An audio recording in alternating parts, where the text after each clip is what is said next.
Hello and welcome back to the official channel of Vanguard Defence Academy. और आज हम शुरू करेंगे जहां पे हमने छोड़ा था। तो हम बात कर रहे थे फोर्स एंड प्रेशर की। तो प्रेशर के अंदर हम पढ़ रहे थे एटमॉस्फेरिक प्रेशर के बारे में।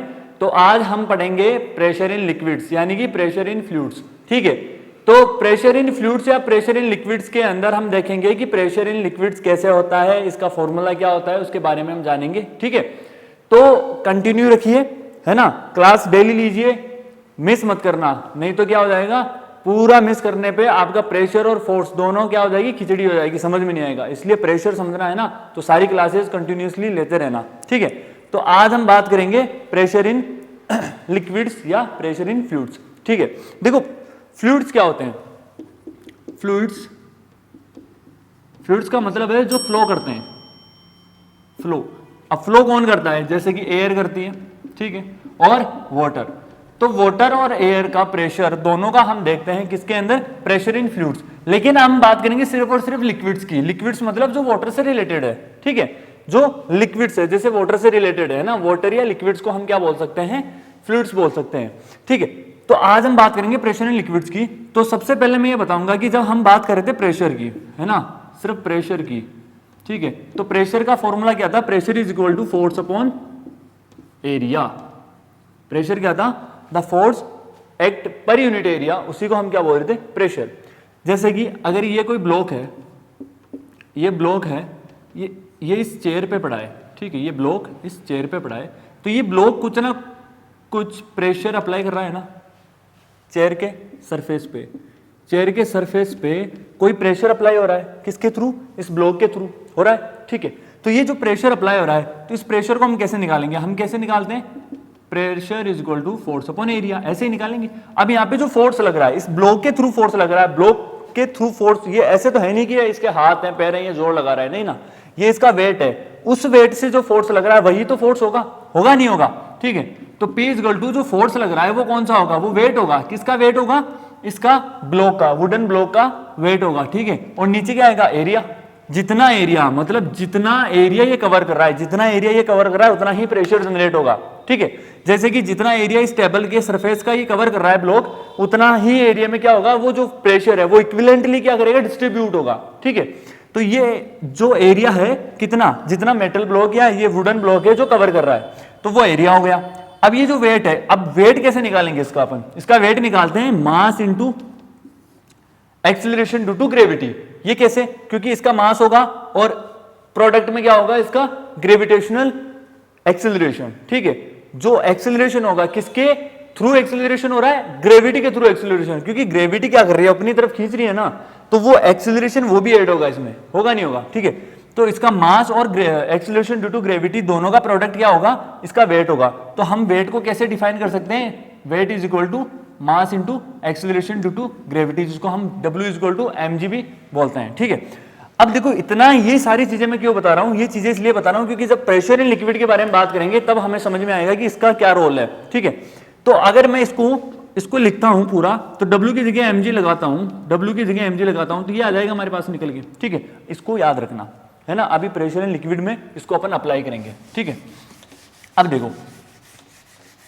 देखो ये बात की थी हमने एक ब्लॉक की जो किस पे पड़ा था, टेबल पे। तो अब हम बात कर रहे हैं लिक्विड्स की। ठीक है, तो ऐसे अज्यूम करो, अज्यूम इट कि हमारे पास एक ग्लास है, ठीक है, और ये ग्लास है जो किसका भरा हुआ है, पानी से भरा हुआ है। किससे भरा हुआ है, पानी से। चलो भर देते हैं पानी से। ठीक है, ये लो भाई, पानी डाल दिया, भर दिया हमने, है ना, पानी से भर दिया। अब ये मान लो इस वाटर की, ये जो लिक्विड है, ठीक है, लिक्विड क्या है, वाटर है।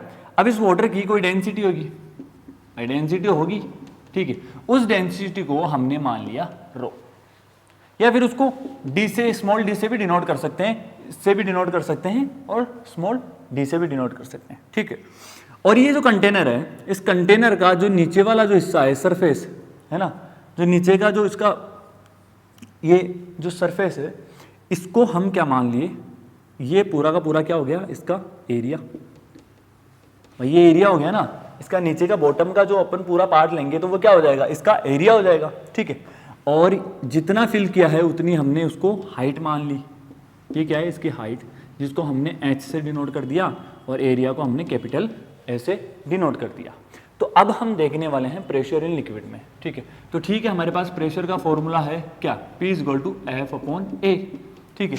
तो यहाँ पे जो फोर्स जनरेट हो रहा है, ठीक है, तो यहाँ पे जो फोर्स जनरेट हो रहा है वो फोर्स कौन सा है, पहले तो फोर्स निकालो भाई, प्रेशर निकालने के लिए फोर्स निकालना पड़ेगा। तो एक चीज बताओ, जैसे कि अभी मैंने बात की थी कि मेटल कोई ब्लॉक पड़ा है किसी चेयर पे, तो उसका जो प्रेशर है वो क्या होगा, वो फोर्स अपॉन एरिया होगा, और वो जो फोर्स जनरेट हो रहा है वो फोर्स क्या होगा, इसके वेट के इक्वल होगी ना फोर्स, इस ब्लॉक के वेट के इक्वल होगी फोर्स।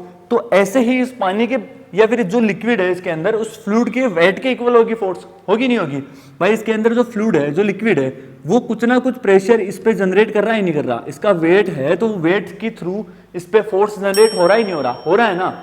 तो ये जो फोर्स जनरेट हो रही है वो किसके थ्रू हो रही है, इसके वेट के थ्रू हो रही है, किसके, जो लिक्विड इसमें भरा हुआ है, ठीक है। तो हमने ले लिया इसके वेट के थ्रू क्या हो रहा है, फोर्स जनरेट हो रही है, तो फोर्स की जगह हमने क्या लिख दिया, वेट लिख दिया, ठीक है। अब वेट को अगर हम, अब वेट निकालना है तो वेट निकालने के लिए क्या करेंगे, देखो वेट निकालना है ना, हमें क्या निकालना है, इस लिक्विड का वेट निकालना है, ठीक है। तो वेट निकालने के लिए हमें पता है mass into small g, acceleration due to gravity होता है, ठीक है। अब ये मास भाई m कहां से आएगा, मास निकालो। तो देखो मास को निकालने के लिए हमें सबको पता है कि density is equal to mass upon volume होता है नहीं होता, सबने पढ़ा है भाई, density equal to mass upon volume, ये लिख सकते हैं, ठीक है। तो मास निकालना है हमें किसका, इस लिक्विड का, तो मास निकालना है, तो मास के लिए हम क्या करेंगे, इस वॉल्यूम को इधर भेज देंगे, किधर भेज दिया, इधर भेज दिया, तो d इंटू वी हो जाएगा, ठीक है। क्या हो जाएगा, ये v इधर भेजेंगे तो ये प्रोडक्ट में आ जाएगा, d into we is equal to M, ये निकल के आ गया, आया नहीं आया। अब देखो हमारे पास जो d था, जो डेंसिटी थी, d यहाँ पे क्या है, डेंसिटी, डेंसिटी को हमने रो मान रखा था, या फिर स्मॉल d भी लिख सकते हैं, तो इसको रो लिख लो, चलो ठीक है, रो लिख लो, ठीक है। तो ये हमारे पास क्या निकल के आया, mass, rho into we is equal to M, ये आ गया। अभी सिर्फ मास निकला है, और हमें क्या करना है, हमें प्रेशर के लिए वेट था और एरिया था, तो वेट क्या होता है, मास इंटू, ठीक है। तो मास निकल के आ गया, इस मास की जगह हमने क्या कर दिया, ये मास की वैल्यू रख दी, रखो, इस मास की जगह ये मास की वैल्यू रखो, P इज इक्वल टू, मास की जगह वैल्यू रखेंगे रो वी इंटू जी, ठीक है, अपॉन ए, ये हमारे पास निकल गया। अब देखो हमारे पास डेंसिटी क्या है, रो है, हमने रो लिख दिया, ठीक है। हमारे पास जी ऐसा का ऐसा है, जी हर जगह सेम रहेगा, क्यों, क्योंकि हम अर्थ पे हैं, तो अर्थ का जो जी होगा 9.8 मीटर पर सेकंड, ये सेम रहेगा, ठीक है। अब देखो v है, तो वॉल्यूम निकालना है, तो वॉल्यूम निकालने का एक फॉर्मूला होता है, सुनो, ये जो हमारे पास ग्लास है वो कैसी शेप में है, सिलेंड्रिकल शेप में है ना। तो सिलेंड्रिकल शेप में अगर कोई हमारे पास कंटेनर है, उसका वॉल्यूम निकालते हैं तो कैसे निकालते हैं, एरिया इंटू हाइट होता है नहीं होता, तो area into height is equal to volume हो जाएगा, होगा ना। तो क्या मैं इस वॉल्यूम की जगह ये एरिया इंटू हाइट लिख सकता हूं ना। तो P इज इक्वल टू, ये जो वॉल्यूम है इसकी जगह मैं A इंटू एच लिख सकता हूं, ये h हमारे पास ऑलरेडी है हाइट, और ये एरिया A मान रखा है, तो स्मॉल h इंटू A ये लिख सकता हूं, लिख दिया, ठीक है। अब बचा गया स्मॉल g अपॉन A, ठीक है। क्या इसके अंदर कुछ कट रहा है, अच्छे से देखो क्या कट रहा है, एरिया कट रहा है, कट गया। अब देखो P is equal to rho H g, ये हमारे पास रिजल्ट निकल के आया। और जो प्रेशर इन लिक्विड होगा वो कौन सा होगा, रो एच जी, यानी कि density into height into gravitational acceleration due to gravity, ये हमारे पास आएगा। इसके अंदर कहीं एरिया का रोल प्ले दिख रहा है, नहीं दिख रहा ना। तो देखो इसको याद रखना, जो प्रेशर इन लिक्विड होगा उसका फॉर्मूला क्या है, rho H G, where rho is equal to density of the liquids, G small G is equal to acceleration due to gravity, और H is equal to height of the liquid, सिर्फ ये तीन चीज है, उन पे डिपेंड करेगा क्या, प्रेशर, ठीक है। तो ये था हमारा प्रेशर इन लिक्विड। अब इसके ऊपर मैं एक चीज और बताना चाहता हूं, अगर हमारे पास कंटेनर में, किसी कंटेनर में अगर लिक्विड पड़ा है, कोई भी लिक्विड है, तो जो लिक्विड इस कंटेनर की वॉल पे जो प्रेशर अप्लाई करेगा, जब तक ये कांस्टेंट है, मान लो ये लिक्विड कांस्टेंट है, कांस्टेंट का मतलब है कि स्थिर है, हिल रहा नहीं है, एक जगह पड़ा है, तो जब ये स्थिर रहेगा तो इसके ऊपर जो प्रेशर अप्लाई होगा, किसके थ्रू, इस लिक्विड के थ्रू, इस फ्लूइड के थ्रू जो प्रेशर अप्लाई होगा वो क्या होगा, हर एक जगह कंटेनर की हर एक वॉल के ऊपर, हर एक पर यूनिट एरिया पे क्या रहेगा, सेम रहेगा। क्या रहेगा, सेम रहेगा। ठीक है, दूसरी बात, पहली बात तो ये। सेकंड थिंग, हमने निकाला P is equal to rho H g. अब देखो, अगर हमारे पास कुछ इस तरीके से कंटेनर बना होता और इसमें हमने बराबर पानी भर दिया, इधर हमने जितना पानी भरा, क्या इधर भी ये पानी का लेवल इसके बराबर आएगा? आएगा। कैसे?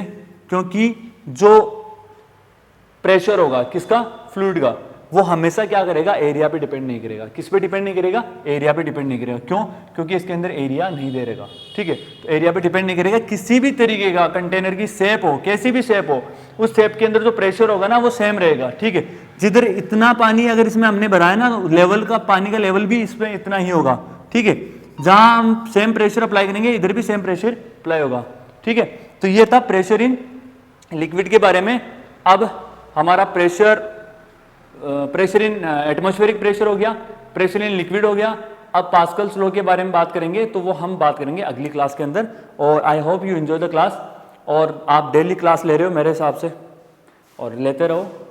Thank you so much. जय हिंद, जय भारत।